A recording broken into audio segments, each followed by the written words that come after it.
Regresamos a las noticias. Les contamos ahora del caso de un ingeniero que vendía droga que traía desde Europa escondida en libros y discos de vinilo.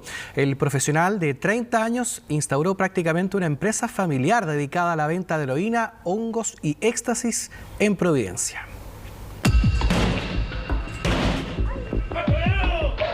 Estamos hablando que este individuo tenía más de 4.000 pastillas de éxtasis, dosificadas y listas para su venta. Estamos hablando de kilos de hongos alucinógenos. A identificar varias operaciones de movimientos de droga desde Europa hacia Chile vinculados con este mismo sujeto.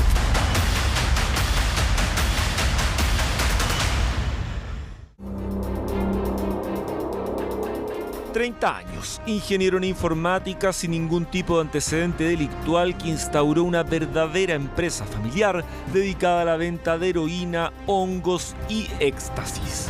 Son los antecedentes que posicionan a este hombre que parecía un profesional ejemplar y que finalmente fue descubierto por la policía, donde escondía parte del dinero que ganaba, nada más y nada menos que en una lavadora. Es el hecho de tener una profesión, de tener un nivel de formación importante, de vivir en una zona de la región metropolitana, de un nivel socioeconómico alto, en principio, lo hacía un blanco menos investigable. Jan Acuña Alfaro tenía un modo de actuar estudiado con encomiendas ilegales que se transportaban por varios continentes. Sí, distintos tipos de drogas en que él mismo se encargaba de su compra y posterior distribución. La actividad, según los antecedentes que se han podido recabar hasta el momento, de tráfico de drogas que realizaba el imputado, era desarrollada de manera individual, independiente de otro tipo de partícipes, a lo menos dentro del territorio nacional. Es un tráfico que en apariencia es realizado como un autor único, ¿sí?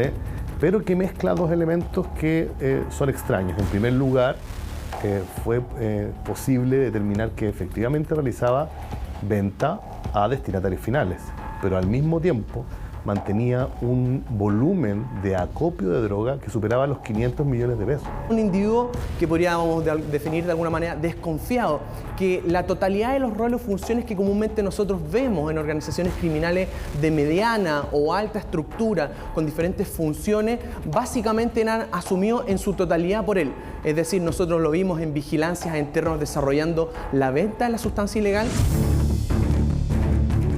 Que su modo de operar se efectuaba de forma planificada, nada era al azar. Tenía que buscar sus vendedores, los lugares donde iba a adquirir la droga, sus potenciales compradores y el tipo de sustancias ilícitas que quería comercializar. Este era un traficante bastante solitario. Este era un individuo que no solamente desarrollaba la venta, dosificación, él era su propio financista, brazo operativo, sino que de igual manera se prestaba a desarrollar los viajes al extranjero con la finalidad de ir a diferentes partes, a diferentes países y desarrollar los nexos de quienes podían ser sus posibles proveedores para posteriormente vincular este individuo con diferentes cargas que eran traídas a su nombre hasta Chile.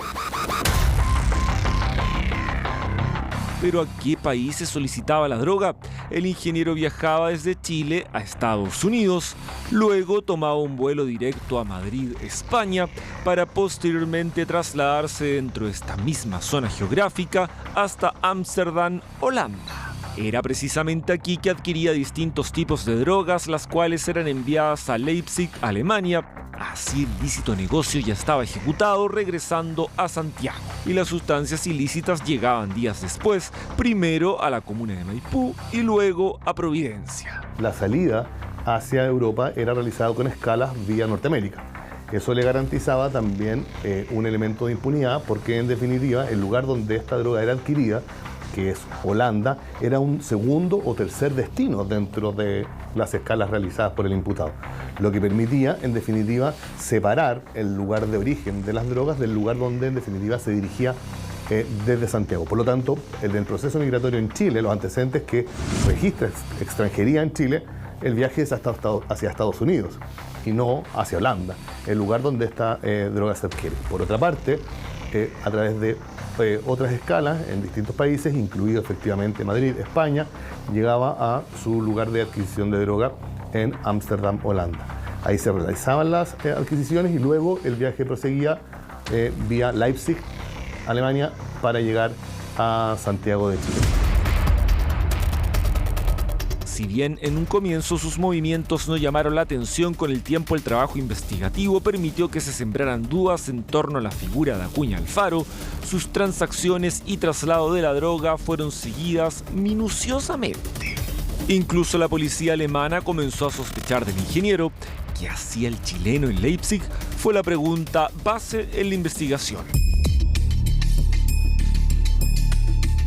La policía alemana toma contacto con Carabineros de Chile y se inicia este procedimiento, que también escapa un poco de la esfera normal de los procedimientos de entrega controlada que hemos desarrollado en el extranjero, en donde comúnmente son nuestros agentes los que viajan al extranjero para materializar una entrega controlada. En este caso en particular, fueron policías alemanes que viajaron hasta Chile para poder identificar el blanco que nosotros ya teníamos en seguimiento y ser parte constante del proceso en el cual nosotros logramos principalmente la detención e incautación de todas las sustancia ilegal.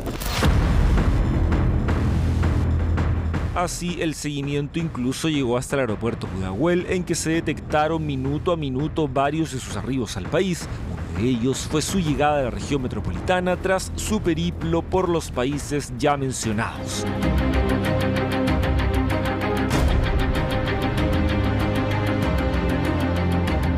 ¿Qué ocurría después? Se trasladaba a su departamento en la comuna de Providencia, específicamente en Parque Bustamante.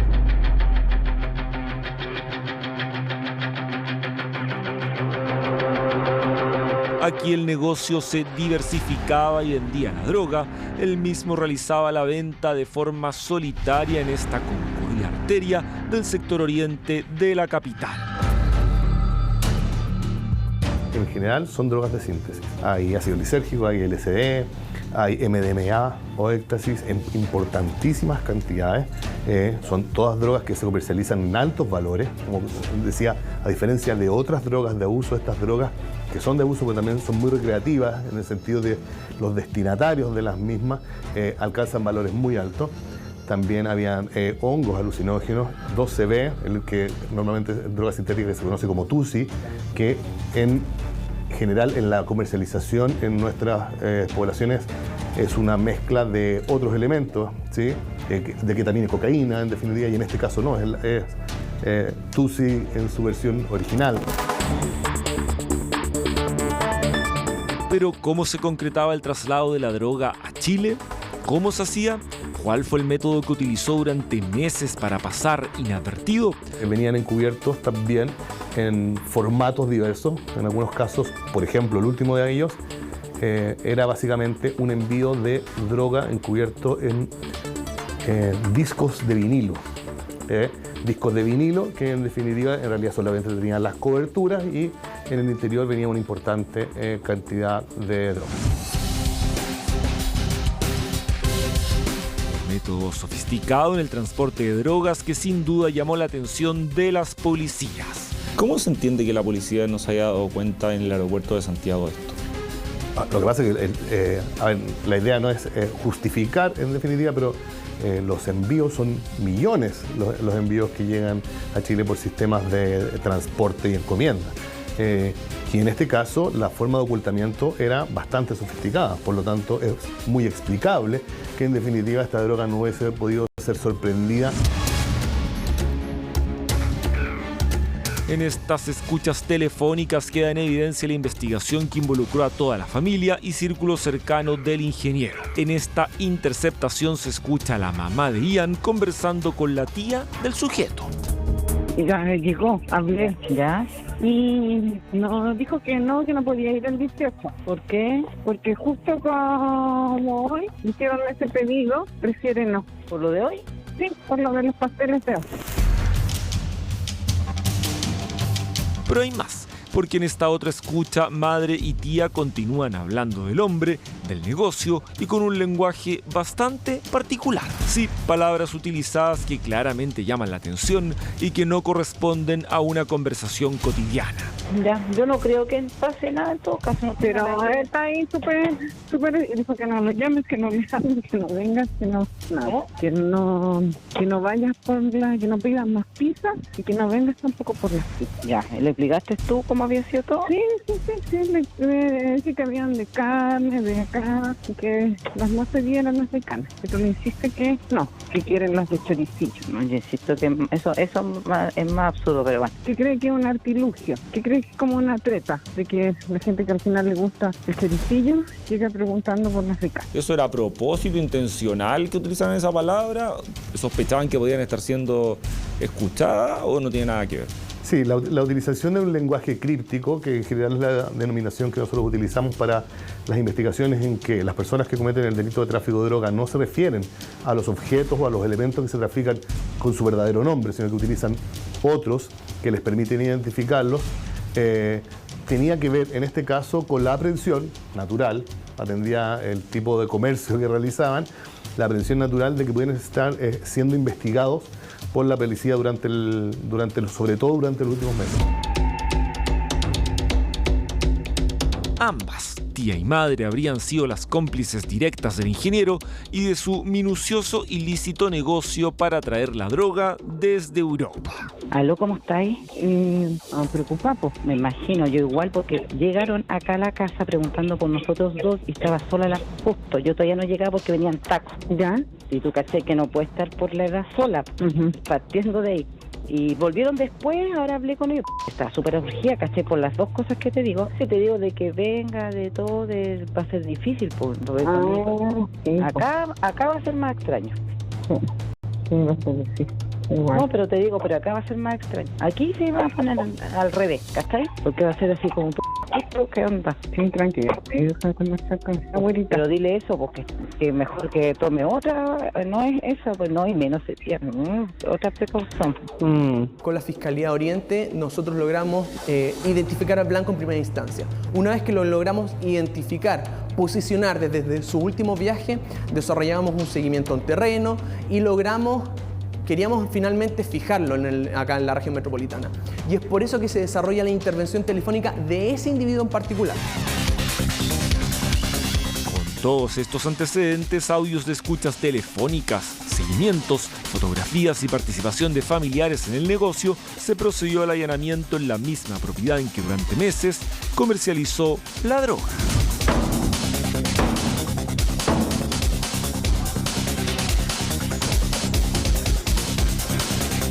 No saquen nada, no saquen nada. No saquen nada.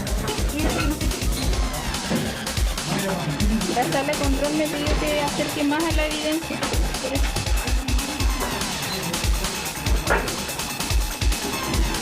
Aquí se encontraron 80 millones de pesos en efectivo, además de una diversidad de sustancias ilícitas, entre las que figuran dimetiltriptamina, la molécula de Dios, además de 14.860 estampillas de LSD, 2,6 kilos de hongos alucinógenos, papelillos y 4.398 pastillas de MDMA, todo avaluado en cerca de 500 millones de pesos. La droga encontrada al interior de los domicilios asociados al imputado en general son drogas de síntesis. Hay ácido lisérgico, hay LSD, hay MDMA o éxtasis en importantísimas cantidades. Son todas drogas que se comercializan en altos valores. Como decía, a diferencia de otras drogas de abuso, estas drogas que son de abuso pero también son muy recreativas en el sentido de los destinatarios de las mismas.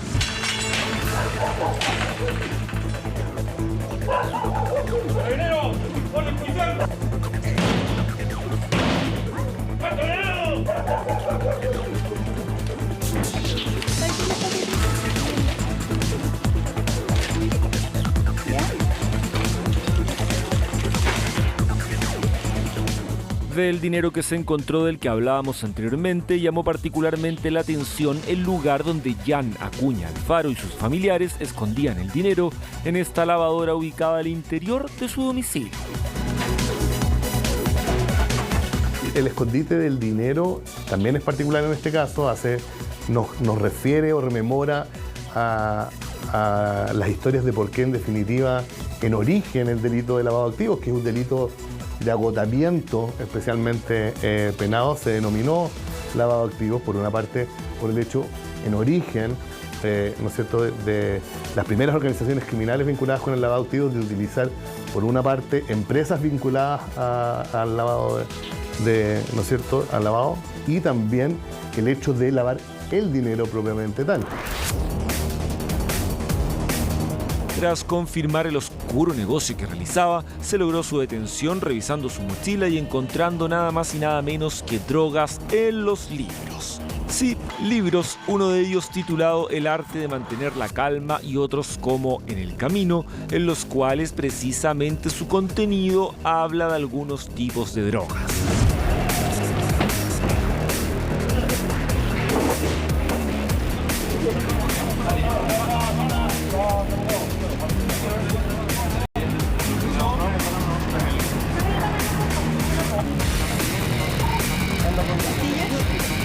Esta droga se comercializaba utilizando libros como son drogas de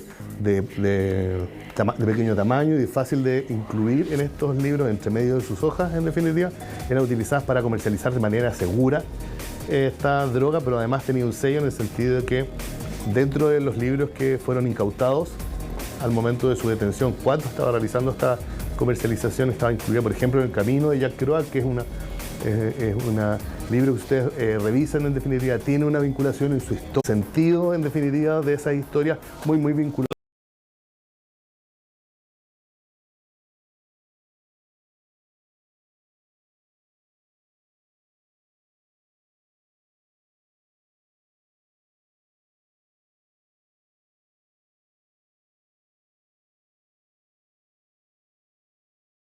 A metros de las mismas. La investigación no se ha agotado respecto de ella, a diferencia de la tía, en la que sí se pudo determinar una participación directa. Además del disco de vinilo, ¿había otra forma de traer la droga?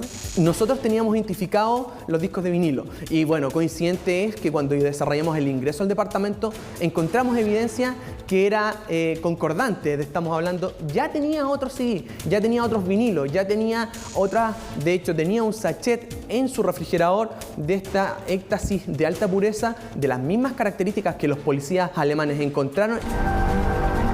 Tenemos